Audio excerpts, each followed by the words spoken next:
Our next guest on A Psych for Sore Nines is a very special guest. He's a journalist named Chris Atkins, who's got a unique perspective in that he's spent time in prison. He's written a book about it called A Bit of a Stretch, which I've read and very much enjoyed. Chris, welcome to the podcast. Thanks for having me on. The first question I have to ask, because I'm sure that all our viewers are going to be interested to know, is how did you end up in prison?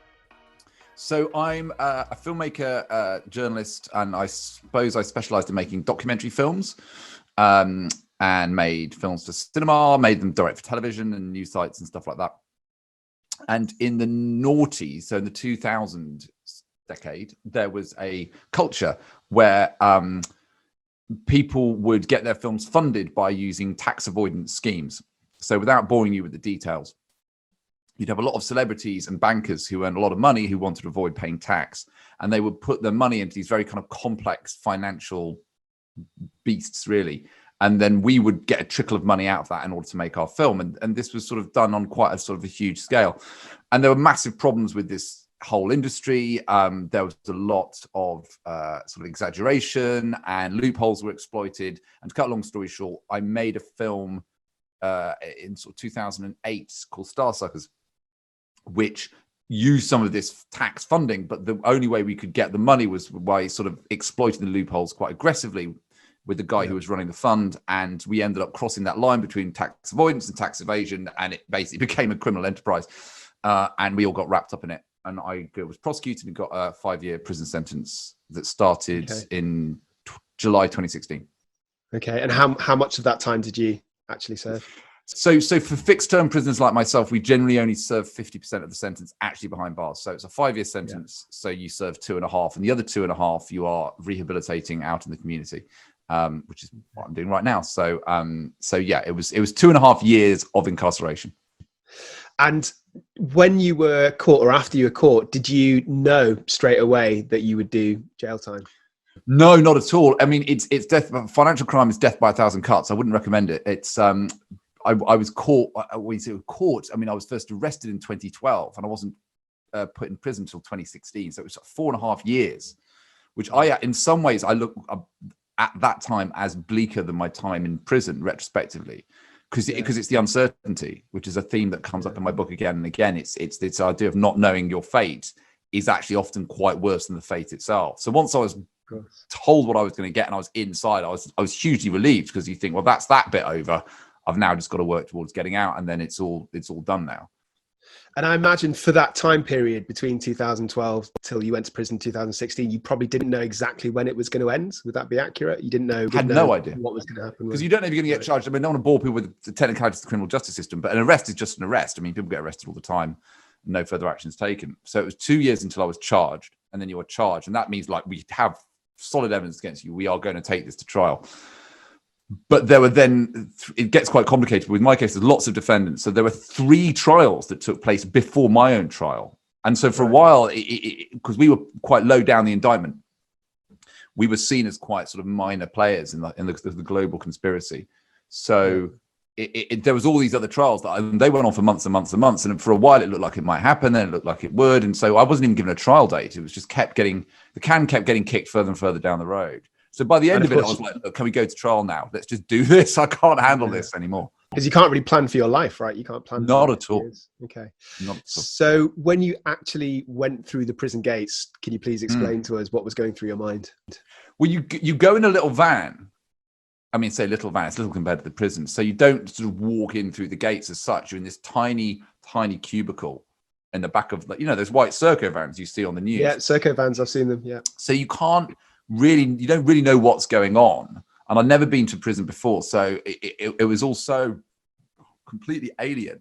And you've got a tiny window in the van. So you're sort of squinting out. And all I could see was just this huge Victorian architecture. It's deliberately very, very sort of sinister and very, very kind of old. And so that gives you a sense of massive foreboding. But personally, in terms of me, what was happening, I was hugely relieved that it was over.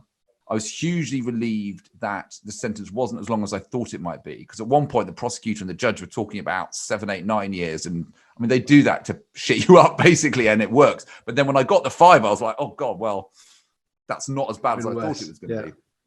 I knew the maths of how it worked. I knew I'd probably spend about 6 months in a closed prison and then go to open prison. And so I thought it wasn't as bad as I thought it was going to be. And also, you'll know this in what you do. The body and mind is very clever, that it floods you with adrenaline. And when you're shocked and traumatized, or certainly did to me. So I was like pumped up on adrenaline. I actually kind of felt okay, because that was the body protecting me. It was like this, I've never felt it before or since. It was like I had this glow around me that was like, I'm bulletproof. And I can imagine that's what soldiers are like when they run headfirst into battle, So, and so I didn't feel that bad at that point. I was like, you're going to be okay. You're going to be okay. And I would imagine if I went through a similar experience, one thing that would really be weighing heavily on my mind was that I'd feel different demographically from a lot of the prisoners. In terms of, so I'm speaking about you, in terms of your sort of eloquence and your education, your background, which potentially could make you a target. Is that something that was on your mind? And if so, how did my only experience of prison had come from popular culture? So I'd seen Shawshank Redemption many times. I was like Porridge. And that was probably, I think I'd watched some Orange Is the New Black, but that was just about it. So I didn't really know what to expect. But it was when I first arrived, and this is in the book, the first officer who kind of processed me in. He was this enormous hulk of a man. And he was pretty terrifying. And he took one look at me and said, "Oh, you're going to stand out in here. You're going to stand right out in here." Because I had glasses. I don't normally wear glasses, except maybe in the evenings. But because I wear contact lenses, I couldn't take contact lenses into prison with me. So I took some glasses. So I was sort of a thin, weedy, white guy, older than most of the prisoners, because a lot of them are prisoners quite young, and sort of wearing glasses and looking completely terrified. So I did. But the thing is, you're when you first go in, you don't really go and hang out with many of the prisoners because you're locked up all the time. And I didn't know this, but you're just locked up in your cell all day. So there's no real opportunity to kind of go and integrate with people and be intimidated, because everyone's banged up. And do you think other prisoners did treat you differently because of your? No, because in those first few weeks, because Ewing, okay, so I mean, you know Ewing, don't you, in Wandsworth? Yeah. I mean, it is like nothing else on this earth, because it's where newly arrived prisoners go, and a lot of the people on Ewing have severe mental health problems. A lot of them are drug addicts, and they can be mentally ill and be drug addicts, and they're coming down from heroin or whatever it is they're hooked on. They're clucking, which is maybe with withdrawal. So it's complete madhouse. So actually people just ignore you. If you're not in the system of what they're grappling with, or stuff they want, or someone that's a threat to them, people just ignore you. I walked around feeling terrified, but after a while, it took me a while to realize that actually everyone's just got their own shit to deal with. And if you're not a threat, they just don't see you. Sometimes when I tell people that I go into prisons quite regularly, they're fascinated to know what it's like, and they assume that it's this really scary, intimidating place. And I think, like you said yourself, it's because it's portrayed that way in a lot of films. But to be honest, when I go, especially when I do medico-legal assessments, I go to the visiting area. So there's an area for family and there's an area for lawyers, which is where I go. And everyone's generally on their best behavior because they've got something they can lose, which is their visit. And also when people are being assessed by me, generally they're on their best behavior because they incorrectly think that, you're saying that in the report. They're polite. No, it is different. It's very different from what people expect. And you do get quite used to it, to the extent where you could walk through a wing with people screaming and shouting and all sorts of things going off, and you just walk through it. You're not kind of hunkering down. I was initially, but after a while, you just stroll through the mayhem. You just get normalized to it. So that leads me on to my next question. How did you learn to cope? Was it just something that happened over time? You got inured to it, or did you have any specific? I didn't sit down and go, right, Atkins, you're going to have to cope. Here's some strategies. I wish I could tell you, here's the 10 top things I tell myself to cope. You just change, and your body and mind adapts to this new environment that it would. I think if I went and spent a huge amount of time with extraordinary, rich, posh people, I'd probably start acting and talking like them. And I think it's, you change to your environment, don't you? And it's kind of a really interesting psychological experiment, because I was so disconnected from that world that it was under 10 weeks, I would say, before I was fairly relaxed walking around a lot of the time. Look, I was still traumatized. I was still very upset about my situation. I was upset that I was in prison. I was upset that I wasn't seeing my son, and all sorts of bad things had happened. But in terms of dealing with the everyday challenges of the environment, that change took place very quickly. And it's just pure adaptation. There's no sort of skill to it. Do you think everybody adapts? It might take people different periods of time, but does everybody roughly adapt eventually, or do you think some people just struggle the whole time through? The thing is there were lots of people there. I mean, I was quite different because I hadn't been there before. So there were lots of people who were going in and it wasn't their first time in prison. They were going in and they knew the officers' names. They were like, oh, that's the cell I normally have. So there wasn't any adaptation that was needed because this was kind of their world. Yeah. I mean, I'm not being unkind. They're just people, habitual criminals. I'm not saying they're bad people, but they were used to it. So they didn't freak out. They didn't need to change because they just snapped into prison mode. You could see it. So it was only people like myself who hadn't been to prison before, which I'd say was the minority there, who had to change. And I would see it in other white collar prisoners who had come in. So after I'd been there 6 months, it was crazy because I would see a case on the news and see that these bankers have just got 8 years each or whatever. And then I'd go and do my job, which is on the induction wing. I'd give them their English and maths tests. And I'd see those same people who are in the news, like a few hours later, walk into my induction classroom looking like I did when I arrived, like you've been sort of about to be run over by a train. But you would see the same thing happen to them. And I would say to them, look, don't worry, you're going to be okay. Because they were like, oh my God, you've been here like 10 years. And I was like, no, I've been here 3-4 months. Do you know what I mean? And they were like, oh my God, but you listen. And I remember seeing that in other people. I remember looking at these people going, my God, they've got it so sussed out and realized they hadn't been there very long. So I'd say the same thing, then you'd see them adapt. And then within 3 months, they're calling you by first names. They've got, all their little cooing on the wings. And so it's a few months and you change. I mean, it's not good because you need to get out of that. It's not a good mindset to be in, but you have to survive. So Chris, you mentioned your son earlier. Do you mind just telling us a little bit about how he sort of conceptualized what was going on? He was quite young, wasn't he? Was it 3 or 4? Yeah, 4? He was. I was sent away 2 weeks before his 4th birthday. Right. And we were very close because I'd split up with his mother a couple of years before, but we all remained very close. And so he lived half the week with me. Right. And so I was basically a single parent for half the week. And when you've got a child that age, you've just got to dedicate all your time to them. You can't sort of, when they're older, like he's older now, I can sort of put him on his Nintendo or whatever for a bit. He can see he's a bit more self-sufficient, but at that age, you've got to be kind of with them all the time.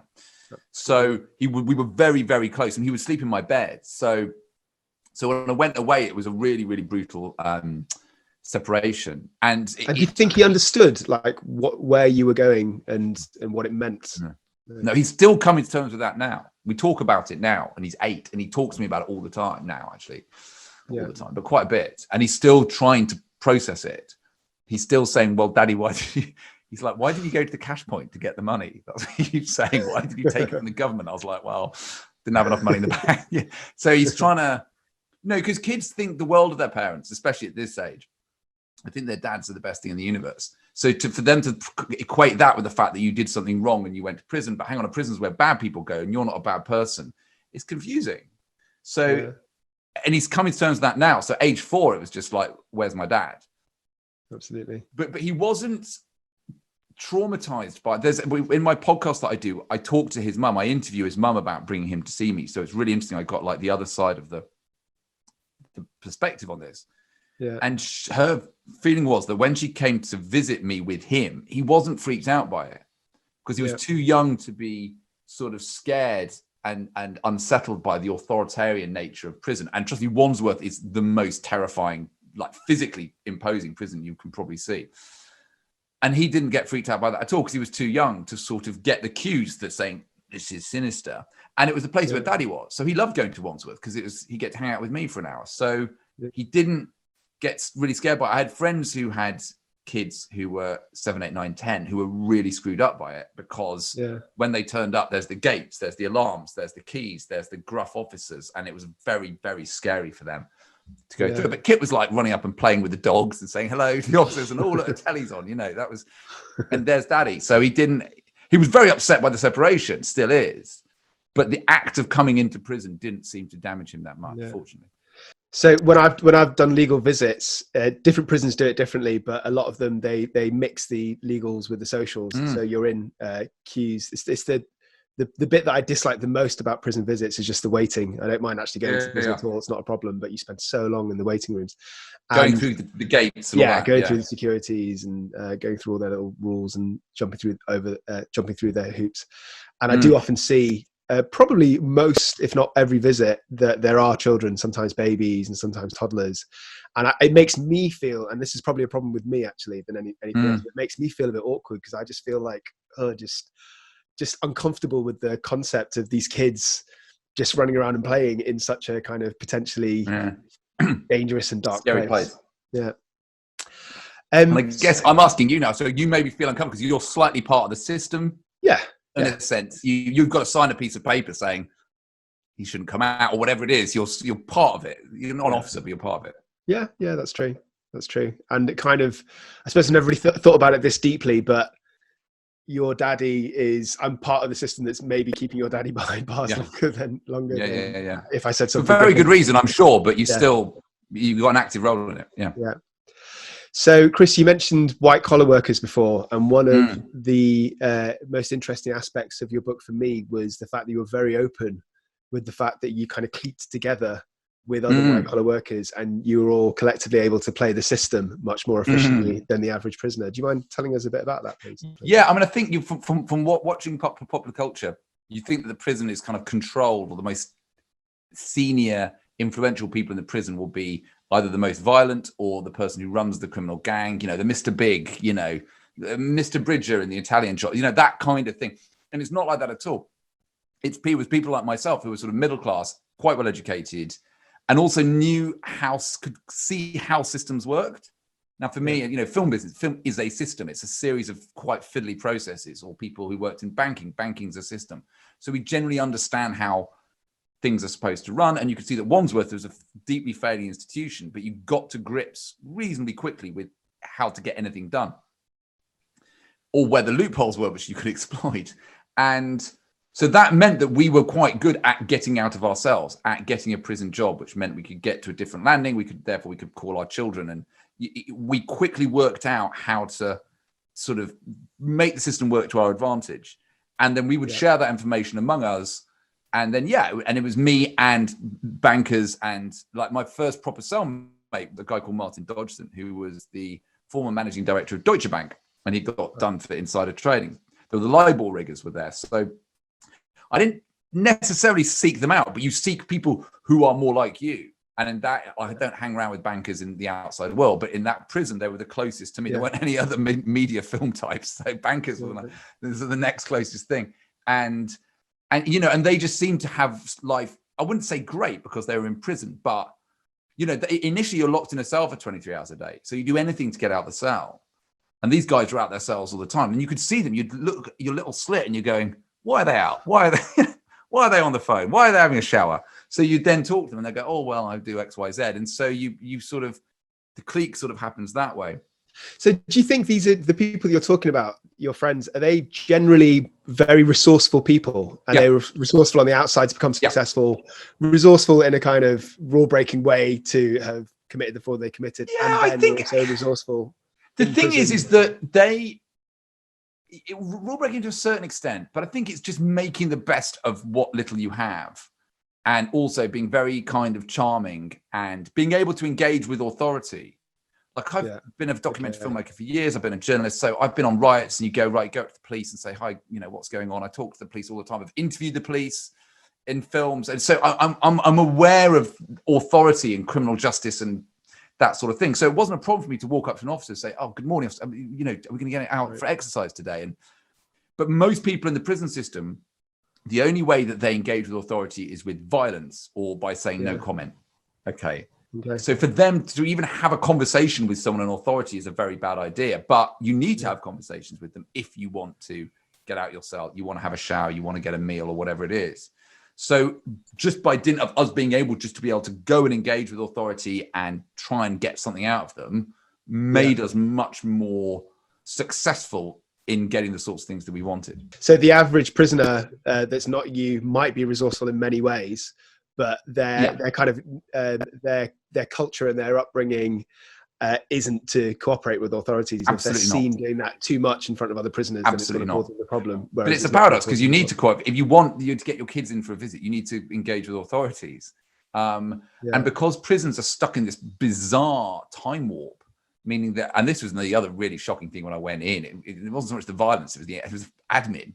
and you've seen it, and it's all done on paper forms, and everyone's filling in carbon copies all the time and putting chits in and stamp. And it was just like I was at school, because I was at school in the 1980s, which was obsessed with paperwork and forms and chits and all this.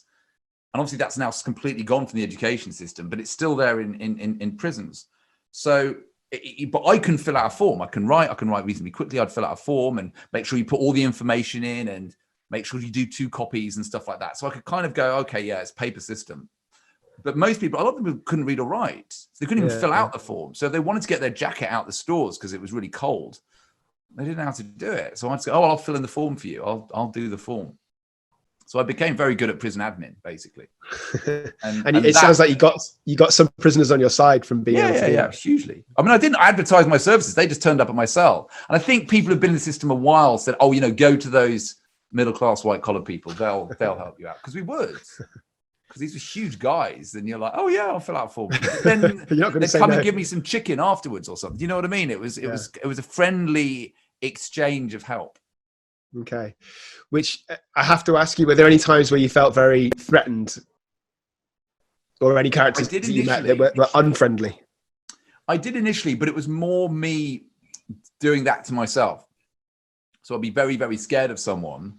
But they hadn't actually come up to me and said, right, I'm going to kick your head. I'm going to do all this. They just looked at me and I went, oh, they're going to do that. But actually, they were just looking like that at everyone because they had some mental health problems. So, you know the statistics. People with mental health problems are far more likely to be the victim of violence rather than the perpetrators. Absolutely. But because I wasn't used to that, those kinds of people going through that kind of trauma. So when I saw them behaving very erratically, I felt threatened. But they weren't deliberately threatening me. They were just having some kind of breakdown, and I didn't know how to sort of deal with that. But then after a while, and I'm sure we're going to come and talk about this, I worked as a prison listener, which is like a volunteer where we were trained by the Samaritans to counsel other prisoners who were suicidal or self-harming. And if they're in a really distressed state, they could call for a listener, which would be me, and I'd come and sit and I'd talk to them and, try and help them through just talking about their problems. And when I started doing that work, I realized that actually these people are just really, really unwell and need help rather than, oh, they're scary, run away. And it was the same people. In some cases, it was the same people who I'd been terrified of 3 months before. And I'd literally crossed the landing to avoid them. I was now patting them on the back and saying, look, are you all right, mate? Let's chat about your feelings. Yeah. So, and to answer the question, I think there was on the fingers of one hand, I could list the times where I actually thought, okay, I'm going to get my head kicked in now. And like there was a real threat, but then nothing happened. So not often. Okay, that's a good thorough answer. Thank you for that.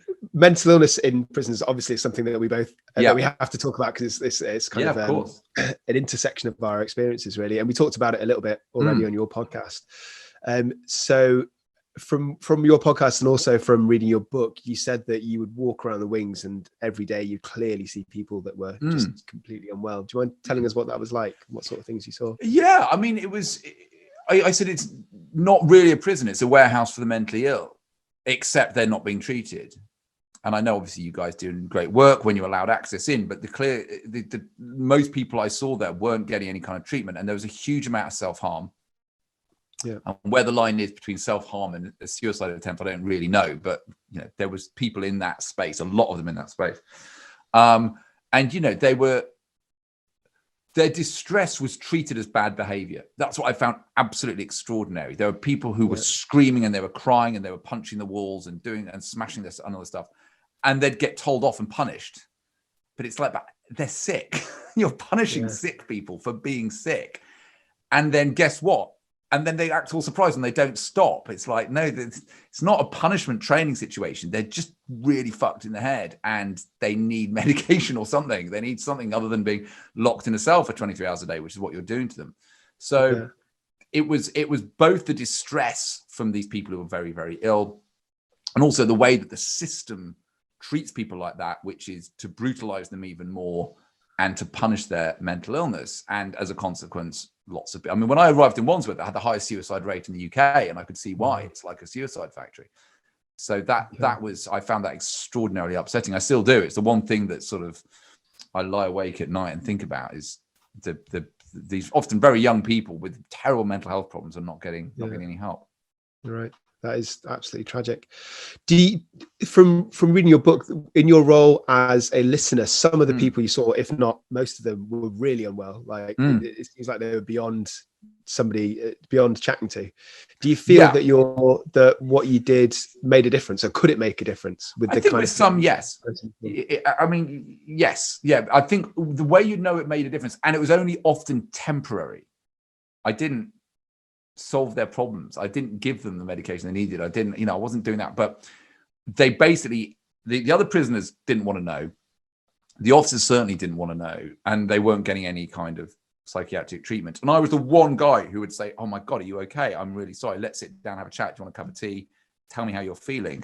And they would just rant at me for half an hour and feel better. And I'm sure there's a psychiatric sort of explanation for this or whatever, but just the verbalizing of all the pain and horror that was going on in their heads, and they got it all out in that room. So it's like a catharsis, but only a temporary one, really. Yeah. It was drawing the poison from the wound.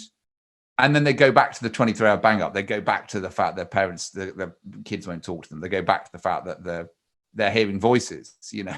People in the room, they're saying, "I'm hearing voices now. I can see." They were having all these sort of delusions in front of me.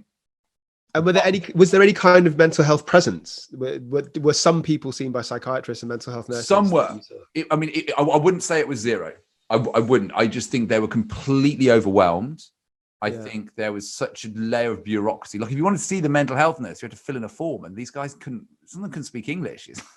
Wanting to write stuff down, and then they'd lose the form, and then they'd have an appointment, and they wouldn't be unlocked for the appointment and stuff. So there was a mental health presence there.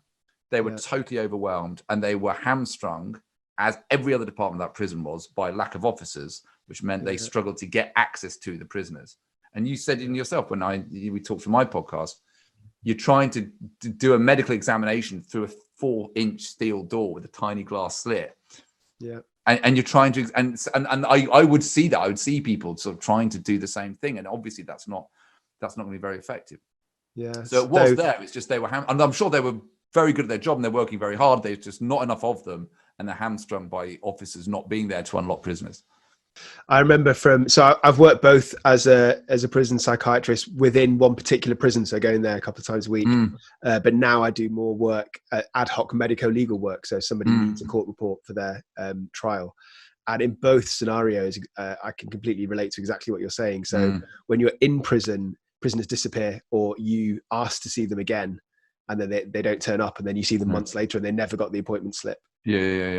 Or you ask an officer to give you a handover about a prison's mental state, and they say they're absolutely fine, and then you find out weeks later, or when you eventually see them, that they're not fine. They're actually floridly But even now, doing my ad hoc work, to just get the most basic information, like the prison medical records, which is not hard. I mean, it's just a Word document you attach onto an email and you send it to somebody else. Like somebody asked me to do it, I could do it in less than a minute. And it's such a pain trying to get this information, even to find the email address of the team that works. Person involved, And because they're all walking around with bits of paper. That's the problem. It's not digitized, half this stuff, and it's all on scraps of paper and stuff. It's just insane because they're so terrified of technology that everything is moves at a glacial pace. So you can see why it's massively frustrating. So what is the solution? Can you think of any ways apart from extra money? Because extra money is the answer to everything. People like you. No, I mean, look, there's things people can do on the ground. I always say that there's one big problem in prisons, which is lack of funding and not enough officers, and so many other problems spin off from that. So if you could fix that first, everything else will get quickly better. Because there are good education services operating in British prisons. There was a great education team in Wandsworth. They had really good teachers. They're very experienced. And, if you can educate a prisoner while they're inside, they're less likely to reoffend. But people weren't going to classes. It's not because they didn't want to, because there weren't the officers there to unlock them. Do you see? And it's the same with you in the mental health stuff. You're there trying to treat people. There just aren't people there to facilitate that. Yeah. So in a simple way, if you nailed some more funding, get more officers in, which everybody agrees with, you will then see everything else get slowly better. But I think in a broader sense, I think there needs to be an attitudinal shift amongst the public, because politicians are very, very scared of doing anything that whiffs of kind of progressive, more effective, humane treatment in prisons, because they're scared of being pilloried in the press and by the public for being soft on crime. And I've always seen that as a false dichotomy, because if you lock people up and brutalize them, especially now with the pandemic when prisons have gotten even worse, then they're just going to walk out more damaged and commit more crime. And if you can do more effective things, more effective, humane things with them while they're inside, I mean, still punish them, still lock them up. I'm not advocating banning prisons, but just do sensible things with them while they're in there rather than locking them up for 23 hours a day. You will lower the reoffending rate and therefore lower crime.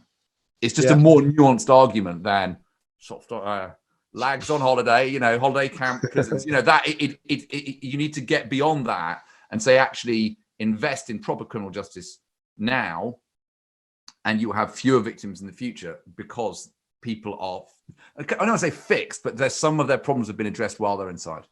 Yeah. I think you hit the nail on the head about having enough prison officers to at least lubricate the system that already exists. So instead of trying to rechange or complicate or think differently with lots of other aspects to the system, just have the very basics so that it can work. When you were saying that, it just reminded me of psychiatric hospitals with nurses. It's exactly the same. So one massive deal for patients is to have escorted leave outside of the hospital. And you have it signed off, so it's escorted with either one or two nurses depending on your level of risk. And something that would really frustrate the patients would be when there just wasn't enough nurses on shift for them to go, and they couldn't go out. Exactly, yeah. And sometimes it'd be like they'd have one leave a week at the weekend, and they would look forward to it, plan it, and then you live for that. Yeah. Okay. And then they probably kick off. They might kick off because of that, and then you're making their behavior worse because they're not getting what they've been promised. And then the consequence of them kicking off is their leave gets stopped. Yeah, exactly. Vicious cycle, exactly. I just remembered now that I read something in your book about a random government scheme. It had something to do with purple jackets, I think. Do you mind just telling us a bit about that? I mean, there was many of the things like this that they thought, as I said, prisons, this political football. They would never put in the serious sums that were needed to fix the system. In fact, they were doing the opposite. For 10 years-ish, they'd taken money out of the prison system because of austerity, and that's what led to the cuts that led to not having enough officers. So rather than say, we need more money for prisons, and we need like £1 billion more for prisons, and we need to spend that, and we need more officers and better facilities, etc., they're not going to do that. So what they do is they come up with these kind of like the thick of it style policy, ideas that kind of, it's full of lots of buzzwords, and it sounds like it's going to be great, and it's just all complete window dressing, but it's just completely ineffective. And there's lots of these that happen in prisons. They kind of keep on rolling them out. And the one that I kind of had a lot of fun with in the book was this thing they call the Purple Army. And the idea was, because there weren't enough officers, they said, we're going to train prisoners to do a lot of the kind of stuff I was already doing, but they're going to train us to be like official admin operators. So we would sort of take over the sort of the running of the admin on the wings. But the problem is the Prison Officers Union got very upset about this because they thought, we're prisoners taking jobs from officers. The officers weren't doing this work anyway, I should add, but they got very upset by this. Yeah. So they wouldn't. So when the lessons were coming for these Purple Army training, and I signed up. I was part of. I still got the T-shirt somewhere actually, and so the officers deliberately refused to unlock anyone for the lessons because they didn't want it to happen. So the whole thing just exploded before it even started because the officers were like, "That's not happening." And it was talked about in Parliament. It was talked about by Liz Truss, the Justice Secretary. It was all like, "Look at the Purple Army. It was this shining beacon," and it just didn't happen. There was no army. It just never existed. So if I remember correctly, they tried to do something like a pilot. So there were people out at times with purple shirts, but then they couldn't get taken everywhere. Did I remember? Yeah, that right? No. I mean, there was like 3 of us. I mean, I had a purple shirt, but I kind of got the set. So with each job you did, you would get a shirt. And because clothing is a nightmare in prison, you couldn't access your own clothing. When they said, there's a new thing, you're just like, they get a T-shirt with that. So you'd sort of join up for a few weeks. You get the T-shirt, you go, that's all right now. I can, and then just sort of slightly sack it off. So yeah, it was, I think the real fun in it, which I talk about in the book, is when Liz Truss actually came to visit Wandsworth, and it was all very exciting that, we've got a government minister coming. And someone went, oh, but she's been going into Parliament and going on the news talking about this Purple Army. It doesn't actually exist. And she's all talking about it as though it does. She needs to see it. And we're like, yeah, but there is no Purple Army. So about 5 of us had to get dressed like we were extras on a film set, basically, and wear our purple shirts and stand around with clipboards, pretending to advise our peers. I mean, literally, this is absolutely ludicrous. And then she didn't even turn up. She didn't even come to that part of the prison, and we were all sort of getting ready for action. And they went, "Yeah, Liz Truss isn't coming." We're like, "All right, go and change the shirts again." So that was just a normal day in Wandsworth. It was so surreal. Wow, that really highlights about how ridiculous and inefficient some parts of the system. It was very funny. I mean, that's the other thing I hope comes across in the book is I did find prison extraordinarily entertaining. Once I got over the trauma, I'm like, this is like a dystopian Fawlty Towers. That's why I wrote the book. I was like, there's just so much madness here. I've got to write it all down. Dystopian Fawlty Towers. Did you use that phrase in the book? I can't remember. I can't remember, but it was. In Fawlty Towers, like everything's constantly going wrong, and it's just this farce. And that's what I remember. It's like, this is high farce. I remember seeing one harried officer. This summed it all up for me. Trying to unlock everyone on a wing because it's all done by hand. The American prisons, they press a button and all the doors open. Even in Shawshank, it's automatic. But in Britain, they still walk around with the keys, opening every door by hand. And then 20 yards behind him, someone was walking around, locking everyone up again. And it was two, both really harried and stressed. One of them going around unlocking everyone. And before anyone could get out, someone else was going up behind him. I remember just standing watching this going, this is just amazing.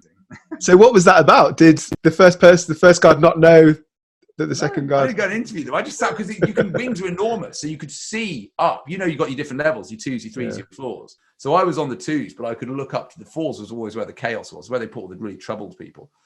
So I was just watching this. I have no idea why. I mean, there's no explanation. You're just like, that's funny. Move on to the next thing. Something I wanted to ask you about, Chris, that I'm just generally intrigued in is drug use in prison. Is that something, I mean, everyone knows it's rife. Is it something that you saw directly? All the time.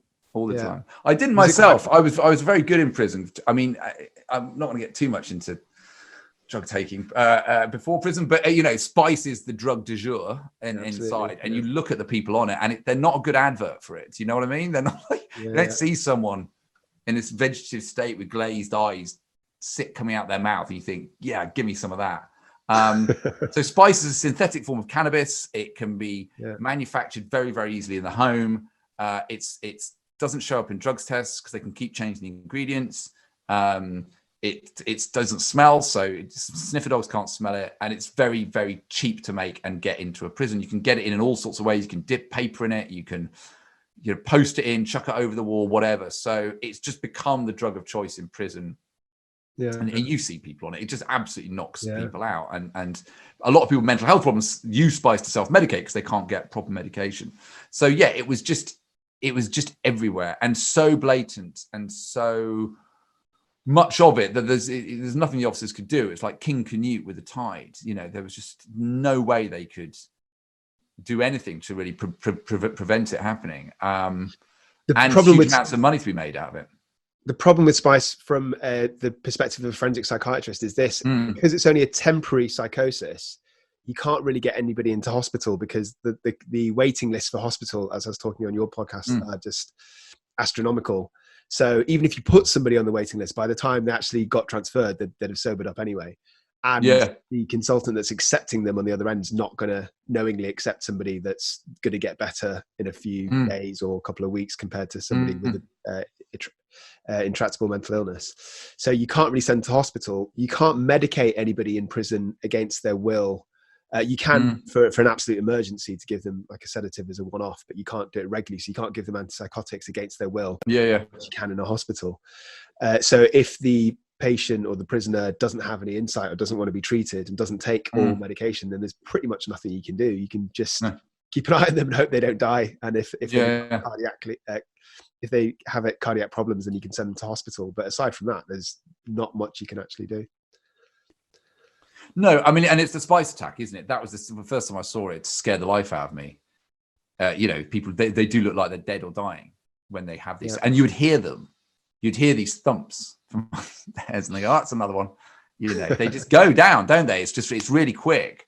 and then they just lie there, and it's sort of, it's terrifying at first, but it happens so often that you would just, I would step over people having spinal attacks and not really pay them any attention because it was just so common. And you're right, they'd mostly be okay. They're mostly going to get up at some point, you know, maybe the few brain cells missing. So, yeah, it was, but I think as well, because it sucks in so many of the problems. So there was a lot of violence around drugs because people would get hooked, they get high, they wouldn't be able to pay their debts, and then they get beaten up because they couldn't pay their debts, and then they'd be told you've now got to bring something in on a visit, and you know, people get hooked into the business that way. So it was a scourge. I mean, I'm not, you know, trying to make light of it. It was a terrible thing, and it blights the prison system. But there's nothing they can do about it really, because it's like if you get a load of drug addicts and you put them in a prison with a load of drug dealers and a lot of very, very badly paid corruptible officers, it's just gonna, that will happen. That whole economy will just spring up. And especially, as you said, because it's so much easier to get in compared to some other drugs, isn't it? Yeah. Did you meet any interesting characters in prison? I'm sure you did, but without mentioning any names, can you tell our viewers about anybody that sticks out? I mean, loads. I mean, yeah, it was quite interesting. And I'm fortunate in the sense that I'm a journalist and writer and documentary maker. So I find, you know, troubled people very interesting, basically. So I found that fascinating. And it was people who I hadn't spent a huge amount of time with in my life.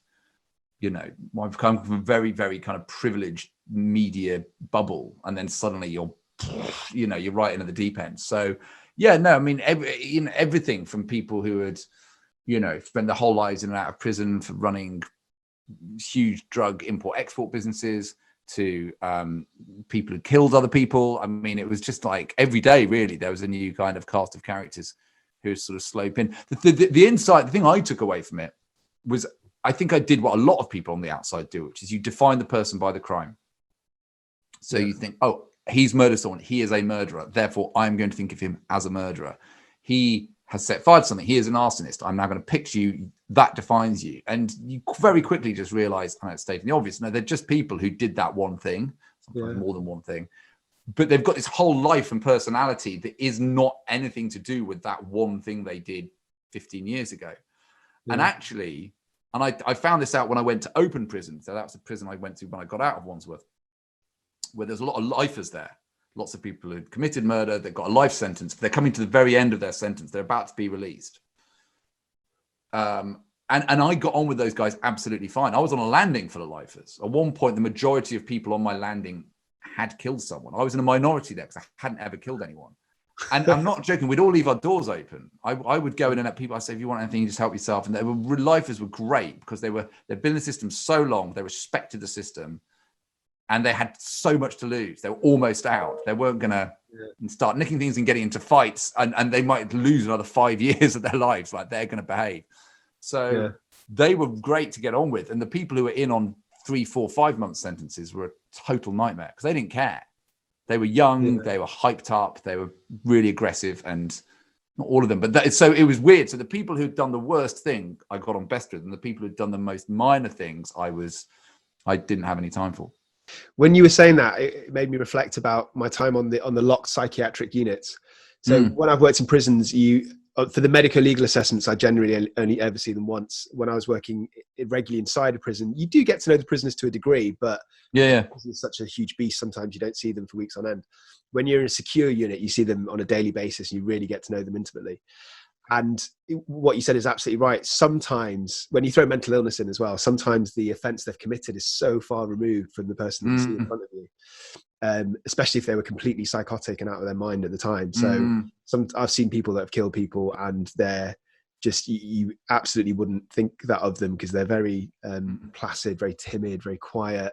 One of my very first cases was an 18-year-old girl who killed her own niece when she was floridly psychotic, and there's nothing about her that would indicate there's anything different from her from the average person. And you expect them to be walking around with an axe screaming, don't you? No, you don't, but I think that's the perception because they're a murderer and they're like Jack Nicholson, The Shining, and they sit down and go, all right, have you got a newspaper? And you're like, oh, you're normal, you killed someone, and it takes you a while to get over that, and then when you get it's completely normalized. Absolutely. And on the other hand, there were some people who were very antisocial who might have done one or two huge index offences, but generally it was just low-level repetitive offending, and they were what you might consider the typical criminal to be. So they were kind of, you know, antisocial in the peers they hung around with and the way that they behaved with staff members and stuff. So it's just a massive eclectic mix. Yeah. It sounds like I found a lot of people highly narcissistic. Yeah. That's maybe why I fitted in well. I don't know, but I found criminals. There's something about the narcissism aspect of it. So are they showing off about their crimes, you mean? Yeah, or just about anything. Like, they had to be the best at everything, even though they clearly weren't. Even though they were in a prison having fucked up. They're obviously not very good at life and crime, because why would they be here? But they would still have to tell you that I was number one on the server. Yeah, I worked in the server in that shit. I was number one on the server. It's like, well, you know, you're in charge of serving out the chips. I mean, maybe I'm being really patronising, but it seemed to me that they had to tell you how, like someone said, I was that company, I was a top salesman, I was number one salesman, always top of the board, always biggest bonuses. It's like, yeah, but you were selling bent shares to pensioners and taking out their life savings. It's in the paper, you got done for it. Why are you boasting about that? You know what I mean? It's like they had to tell you that they were the best at everything. Yeah. And not really ever ask you about you. So yeah, that's really frustrating, isn't it, when you speak to somebody and they just don't have the social reciprocity to ever. Yeah, but I think that's part of who they were, and that's how they ended up being an offender, I think. Yeah. It just became very kind of repetitive. There's certain personality types you would just meet again and again and again. Because Wandsworth had such a heavy turnover of prisoners. We'd get 50 prisoners a day sometimes in there, which was fascinating because I got to meet lots of new people that were all coming through. But after a while, there were the types, you know, there were certain types of people who were just kind of coming in again and again. Absolutely. Okay. So I'm coming towards the end of my questions. Can I ask you one question? I really want to ask you. Absolutely. So, you can ask me anything. So you've been watching Donald Trump, and are you sort of, is your professional interest peaked, especially that speech last night? I mean, oh my God. I mean, is he in some form of psychotic breakdown? Where are you on Trump? I haven't heard Trump's speech last night. To be honest, with the whole election thing, I have purposely taken a bit of a step back.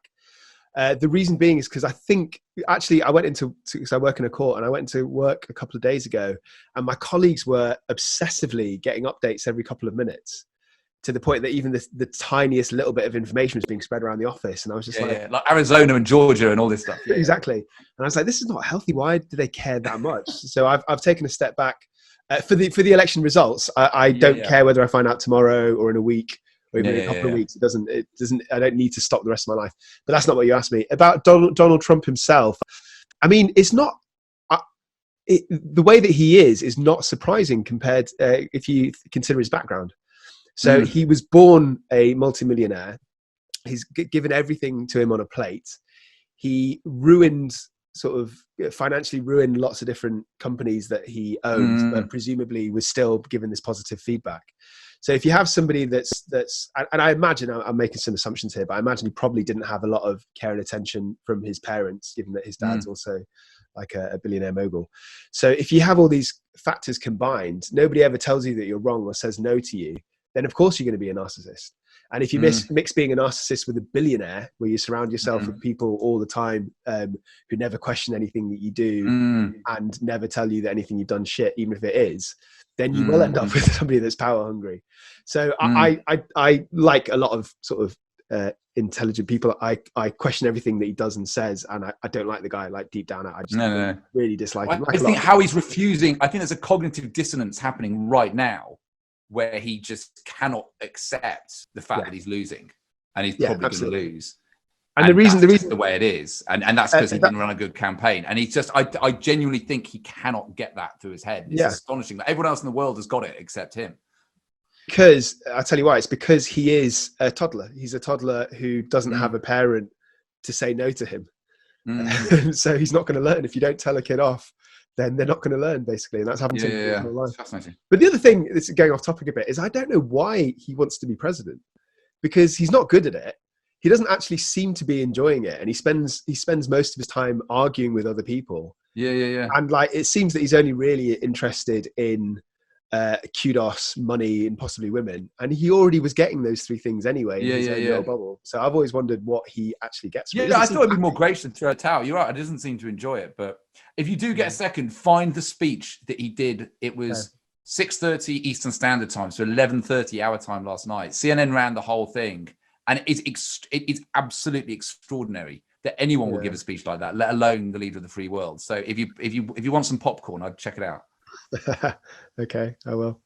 So my last question to you, Chris, is this: would you have any advice to anybody who might be facing prison, who is really petrified of making their life easier when they get there?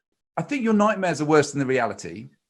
I think it's not as bad as you think it's going to be. I think a lot of people think that there's lots of violence and so forth in it. There is, but it's very sort of targeted and specific. So if someone borrows a lot of money, or borrows a lot of tobacco and doesn't pay it back, they're going to get a thump, or drugs debts, or if you're trying to carry on a beef inside the gang, then that will spring out into a fight. But I saw very little random violence against bystanders. So if you just be a bystander, and you really won't get in any trouble, because there's lots of officers around. So as soon as someone does start acting out, officers normally come running. And I did actually feel quite safe in Wandsworth, because there was just, I know we're complaining about lack of officers, but there were security cameras and officers and gates and things. So it's not as scary as you think it's going to be. Time goes very quickly if you get busy. Yeah. So I did lots of jobs. I started a degree. I kept a diary. I just kept myself. I helped prisoners on the wing do their application forms and stuff. So I was actually really, really busy after a few months when I got my groove, and that made the time whiz by. And I remember people writing, going, "Oh, it must be awful for you. Time must be like going at snail's pace." I said, "No, it's not at all. I blink and a week's gone." Yeah. So get busy and time will go, and just try and maintain social contact with people. Don't sort of do what some business do, which is kind of they just lock themselves away in themselves. Do just make friends and chat and try and find the funny side to it. Just laugh your way through it. That's what I did. Once I started laughing at it, it all got a lot easier. So, prisons are very funny places. It sounds like you were saying before, it's very farcical, so there's a lot to laugh at. Yeah, there's a lot to laugh at.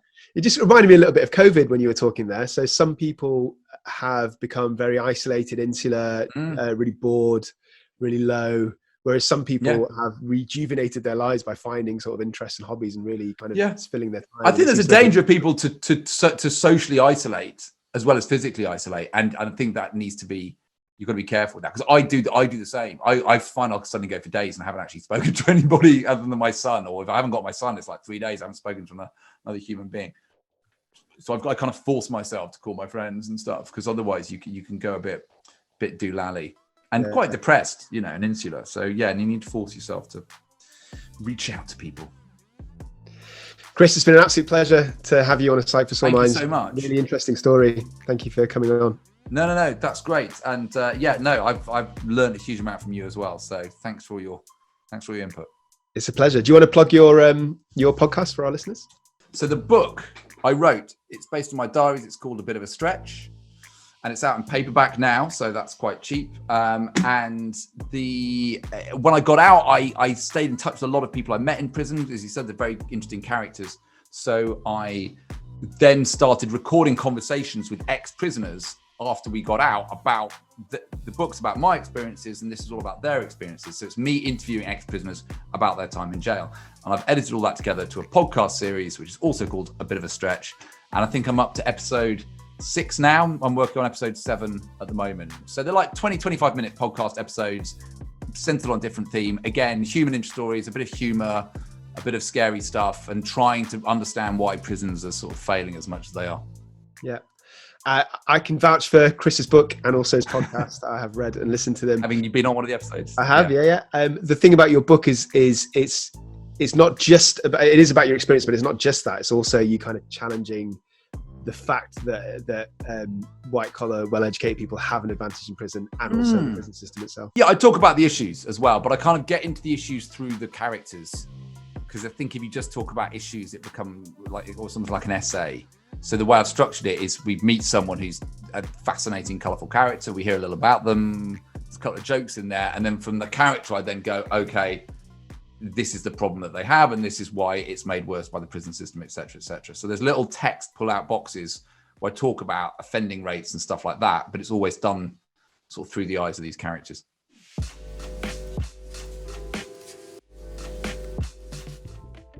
So you beautiful people, that's the end of my interview. Hope it was interesting. Hope you learned a little bit. Maybe gave you a bit of an insight of what life is like actually being a prisoner. Just a big shout out to Chris, very much appreciated him coming on as a guest.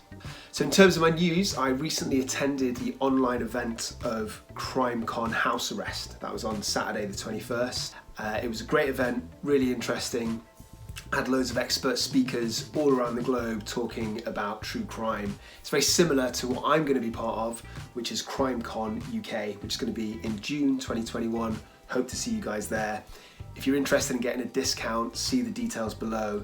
You can use our code and get 10% off your ticket. You've got to go if you're interested in true crime. And we actually ran a competition for that event, house event. Congratulations to Pippa who won the ticket.